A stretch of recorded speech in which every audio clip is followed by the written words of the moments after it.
Now we're going to move on to the next part of the evening, which is to give the Business Award from GLOBSEC. And for that, we also have another Prime Minister, former Prime Minister of Hungary, Gordon Bajnai. He is the partner, chairman of the advisory board and global head of infrastructure for Campbell Lutyens. He's a member of the investment committee of the European Fund for Strategic Investment, very, very involved with the International Advisory Board of GLOBSEC as well. So I want to ask my friend Gordon to come up and offer a laudatio for our next award.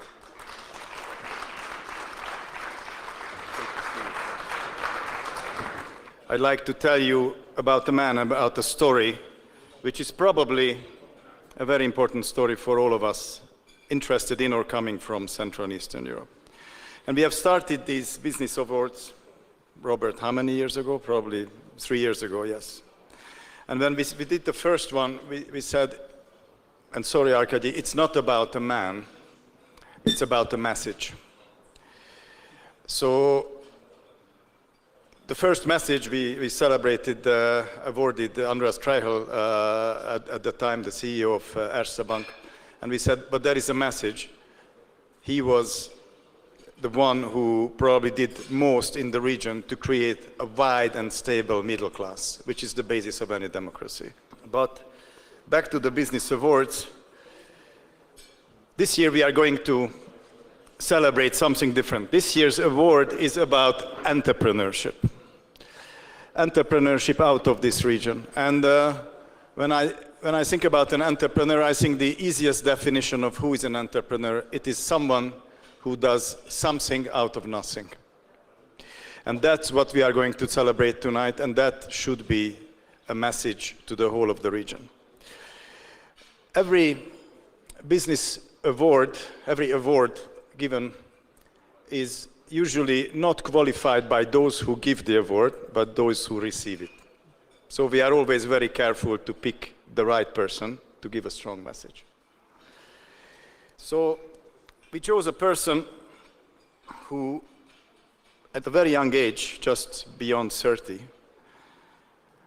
immediately after the Soviet Union collapsed, decided to move to the United States. Moved to the United States in 1993, arrived with very little money. He said that he ran out of money after buying his first used car, with a small child to take care of. He didn't speak English well. He understood, he could read English, but he didn't understand really, especially American English.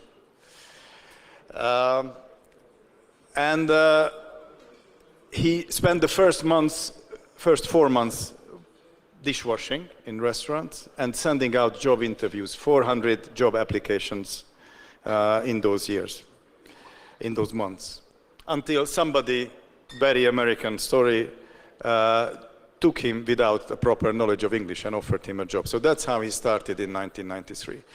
And he was considered to be a crazy guy coming from then Belarusia, post-Soviet Belarusia, going around and saying he has a vision that Belarusia is the place in the former Soviet Union where there was a concentration of engineers and software experts who can do miracle things. And let me put some parentheses here for policymakers, Mr. Prime Minister, and your government members here. Think about how the heritage of the Soviet Union, the engineering and software knowledge, was concentrated in one small area in the country. So when we think about education today, when we think about creating clusters, or when we talk about the Danube Tech Valley, which is the latest initiative of GLOBSEC, and I understand Slovakia and maybe other countries in the region soon, we are trying to recreate that cluster, that knowledge base that can elevate this region out of being the cheap labor source. But going back to the story of a man, the entrepreneur, who in 1993 started a company with 3 employees, 1 in the United States, if I understand correctly, and the rest in Minsk. And then I cut the rest of the story short. EPAM Systems today is present in 35 countries. It has close to 50,000 employees. About 30,000 is in the broader Central and Eastern Europe.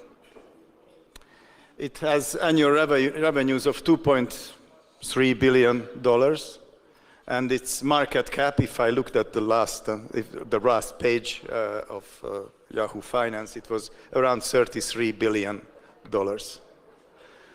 Creating something out of nothing. What could be a better example of entrepreneurship? So I think there is a message in this award today, not just about the man himself, who we are going to give this heavy piece of glass in a minute, but that it is possible to create something out of nothing. You could say that Arkadiy Dobkin lived the American dream. But I remember in 1990, when the wall collapsed, my generation believed that this is the Central Eastern European dream, that we can do something out of nothing, that we can be better than those in the West, we can be faster, we can accelerate and get there or even overtake them. That was the Central Eastern European dream, and 30 years later, many of us are a bit more worn, a bit more old and need glasses, and quite a few of us are quite skeptical about this dream. But that is why awards are needed. That is why we need to celebrate lifetime achievements, and this is why I'd like to ask Arkadiy Dobkin to come to this stage, take the award, and tell us how he's made it.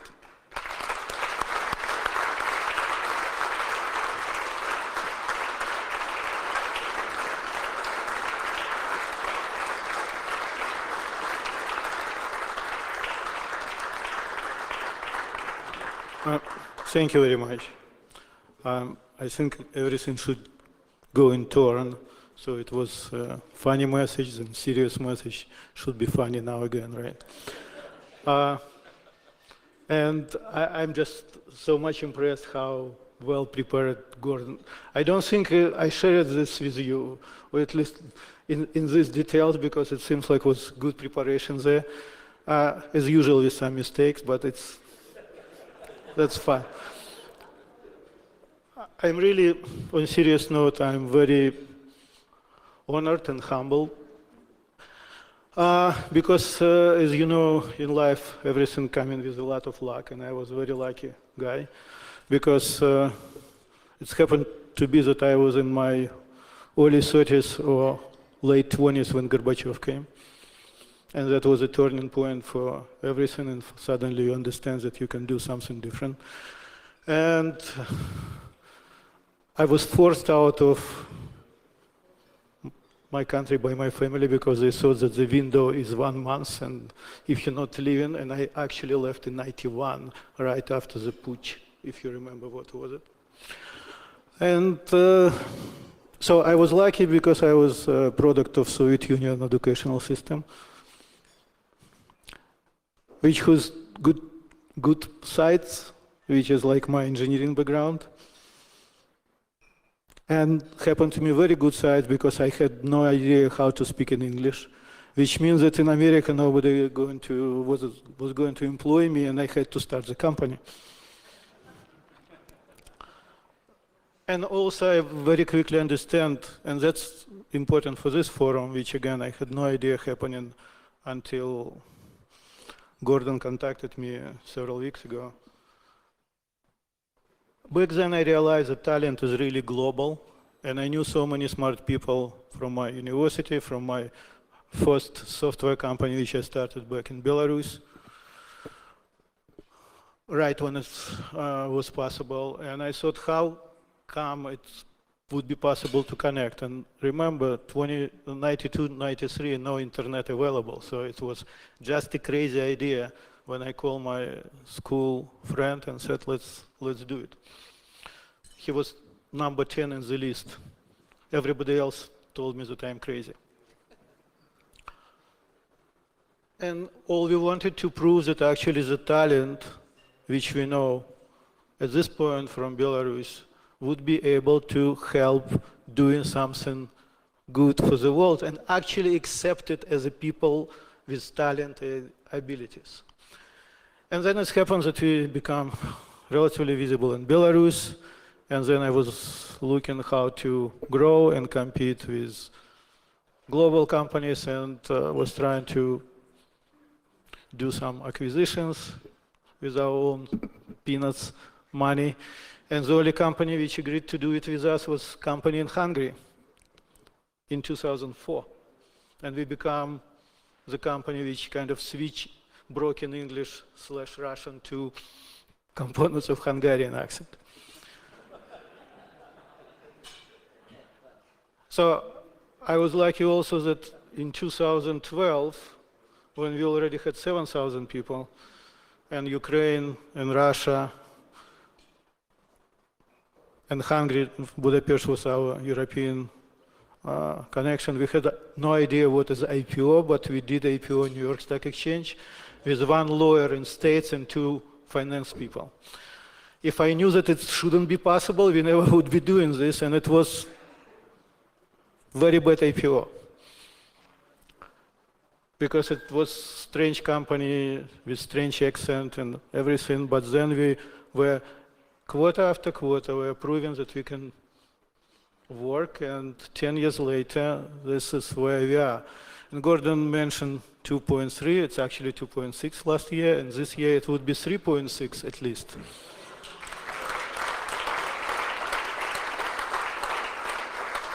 And the whole point that we were proving each time that if you hungry enough and humble and people smart, and this is from one of the business book, but it's really simple categorization what should be there. Without hungriness, nothing happens. You need to want to make happen. Don't be serious about it. And now we're one of the top global companies in our world.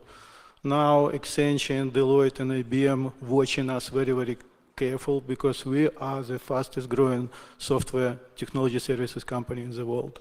And we have actually 40,000 people across Eastern Central Europe. About 10 actually across Hungary, Poland, Romania, Czech Republic. We just started in Slovakia several months ago. Bulgaria, and I probably missed something. And clearly we're still in our roots, and we really American company with 5% of our people in America, with 60% of business there, but we're serving practically everybody. And we're proving to the world that the talent from here can do anything, and company from here can do anything. And I think there are a lot of companies which really was using us as a aspiration, and I hope that it would be happening, and I hope that we still will be aspiration. And again, thank you very much for inviting me here. So we unknown, very unknown company, even like Steven trying to, I cannot change to jeans right now, but take a tie, okay. Thank you very much, and really appreciate it. Thank you. You need to take the file. Hold on.